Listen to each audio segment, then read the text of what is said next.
The ocean, calm and endless, hides more secrets than we'll ever know. And among its deepest whispers lies the haunting story of the Titanic, not just the story we've been told 1,000 times, but the one that history almost forgot. This is not just about a ship that sank. It's about the dreams that built it, the pride that blinded it, and the voices that were lost beneath the freezing Atlantic waters that night in April 1912. It begins in Belfast, Ireland, at the heart of the shipbuilding world. The year is 1909. In the massive Harland and Wolff shipyard, thousands of workers gather each day, crafting what they believe will be the greatest ship ever made. The Titanic was not just a ship, it was a statement, a monument to human ambition and engineering. At 882 feet long and nearly 46,000 tons, she was a floating city, a palace on the sea. They called her unsinkable, a word that would echo like a curse. Inside her gleaming decks, everything was designed to impress. The grand staircase, the Turkish baths, the smoking rooms, the chandeliers all spoke of luxury and confidence. The wealthy elite would dine on fine china while an orchestra played softly in the background. Below deck, far from the glittering lights, the third-class passengers lived a very different life. But even they were awed by the Titanic's size and comfort. For many, this voyage wasn't just a journey, it was a dream, a one-way ticket to a new life in America. On April 10, 1912, the Titanic set sail from Southampton, England. The air buzzed with excitement. The dock was crowded with families waving goodbye, lovers embracing, children laughing. No one knew that this would be the last time most of them would ever see each other. On board were some of the wealthiest people in the world. Names that filled newspapers: John Jacob Astor, Benjamin Guggenheim, Isidor and Ida Strauss, and thousands of ordinary men, women, and children chasing the promise of a better life. As the ship glided through the waters of the Atlantic, everything seemed perfect. The sea was calm, the weather clear. Captain Edward Smith, the most experienced captain in the White Star Line, stood proud on the bridge. He was nearing retirement, and this voyage was meant to be his grand farewell. But fate had other plans. The Titanic was moving faster than it should have been, urged onward by the company's desire to make headlines, to arrive in New York ahead of schedule. In the wireless room, operators Jack Phillips and Harold Bride were busy sending messages for wealthy passengers, dinner invitations, business deals, and love notes.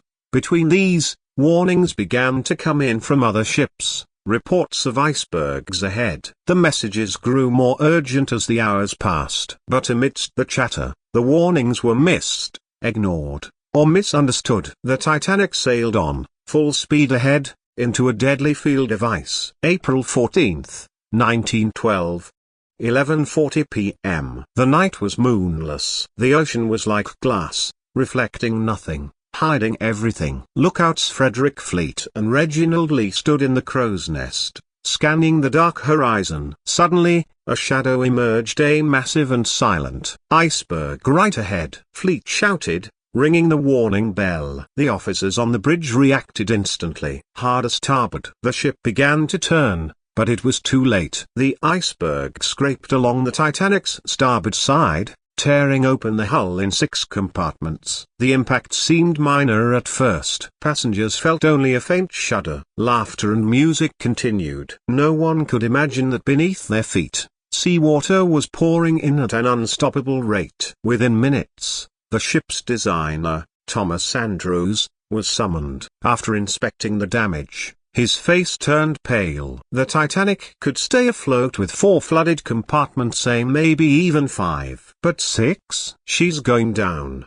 he whispered. It's a mathematical certainty. Even then, denial was the first response. The unsinkable Titanic couldn't possibly sink. Passengers were told to stay calm. Many refused to put on life jackets, believing it was all just a precaution. But slowly, the truth began to spread, and panic followed. The ship had lifeboats for only half of those aboard. Regulations at the time were based on ship tonnage, not passenger numbers. A fatal oversight. As the crew began to uncover the lifeboats, confusion and chaos grew. Many boats were launched half empty, while hundreds waited desperately on deck. On the first-class promenade, Women and children were helped into lifeboats. Husbands stood back, assuring their loved ones they'd be fine. One man kissed his wife's hand and said, "It's only a drill, dear. See you in the morning." But deep down, he must have known. In the lower decks, third-class passengers struggled to find a way up. Locked gates and narrow passageways trapped them below,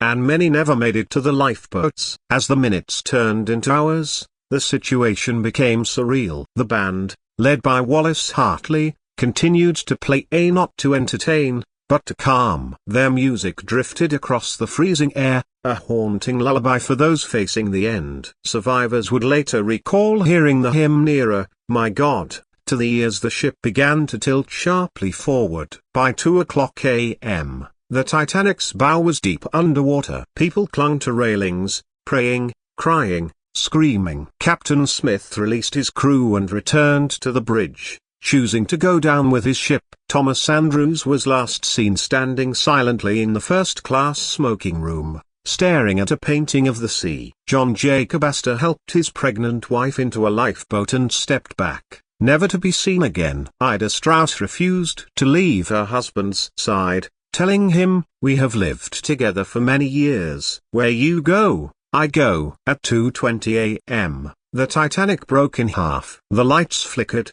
then went out. The rear section rose into the air before plunging into the black water. The sound of the ship's final descent echoed through the night. Then came silence, broken only by the cries of hundreds struggling in the freezing sea. The temperature of the water was below freezing, and within minutes, hypothermia set in. Most died within 15 minutes. Out of more than 2,200 passengers and crew, only about 705 survived. Many of the lifeboats floated nearby, their occupants listening helplessly to the dying voices in the darkness. Some begged the crew to turn back, but fear of being swamped kept them away. Hours later, as dawn broke, the rescue ship Carpathia arrived. The survivors, numb and exhausted, were pulled aboard. They watched in silence as the ocean swallowed the last traces of the Titanic. When news of the disaster reached the world, shock turned to outrage. How could a ship so advanced, so safe,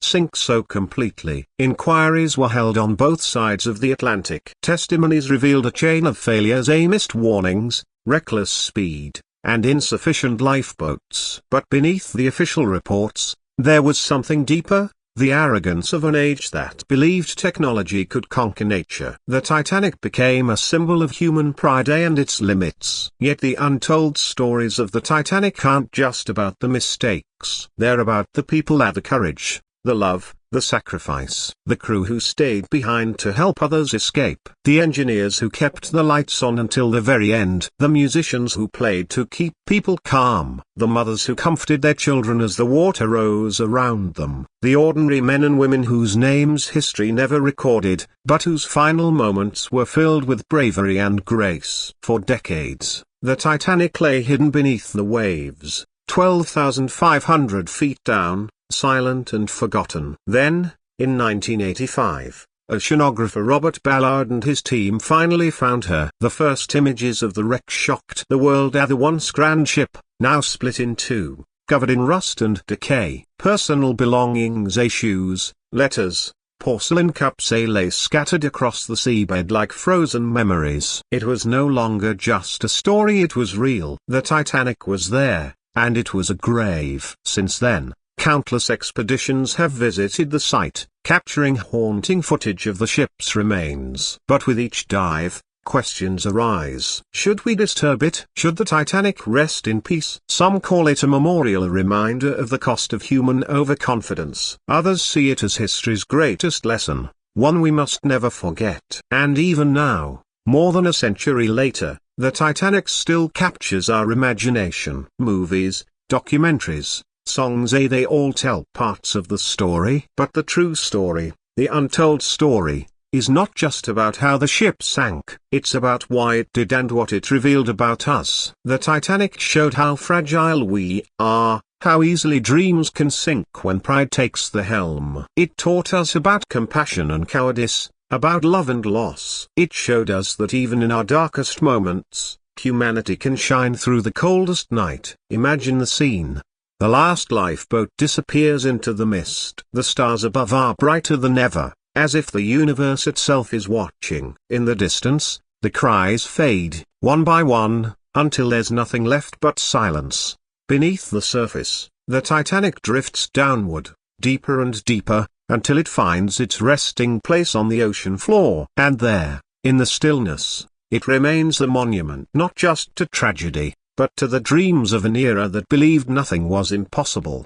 But there's another layer to this story. In the years that followed, survivors carried the weight of that night for the rest of their lives. Some couldn't speak of it. Others told their stories again and again, hoping people would understand. One survivor said, "The Titanic was more than a ship. It was a symbol of man's desire to reach beyond his grasp, and the ocean reminded us of our place." Today, as technology takes us to new heights, self-driving cars, space travel, artificial intelligence, the story of the Titanic feels more relevant than ever. It warns us that progress without humility can lead to disaster. That when we think we've mastered nature, nature reminds us who's in control. And that in the face of loss, what truly matters is not wealth or power, but kindness, courage, and the simple human instinct to help one another.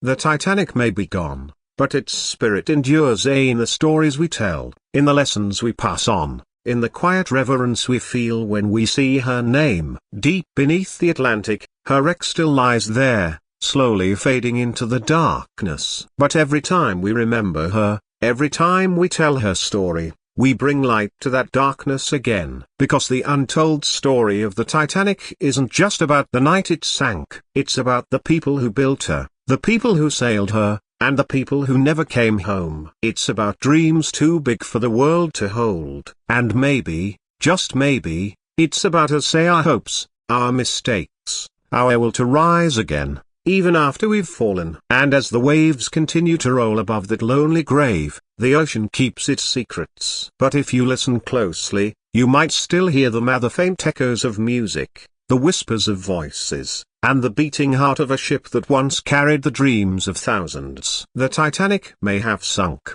but her story will never drown.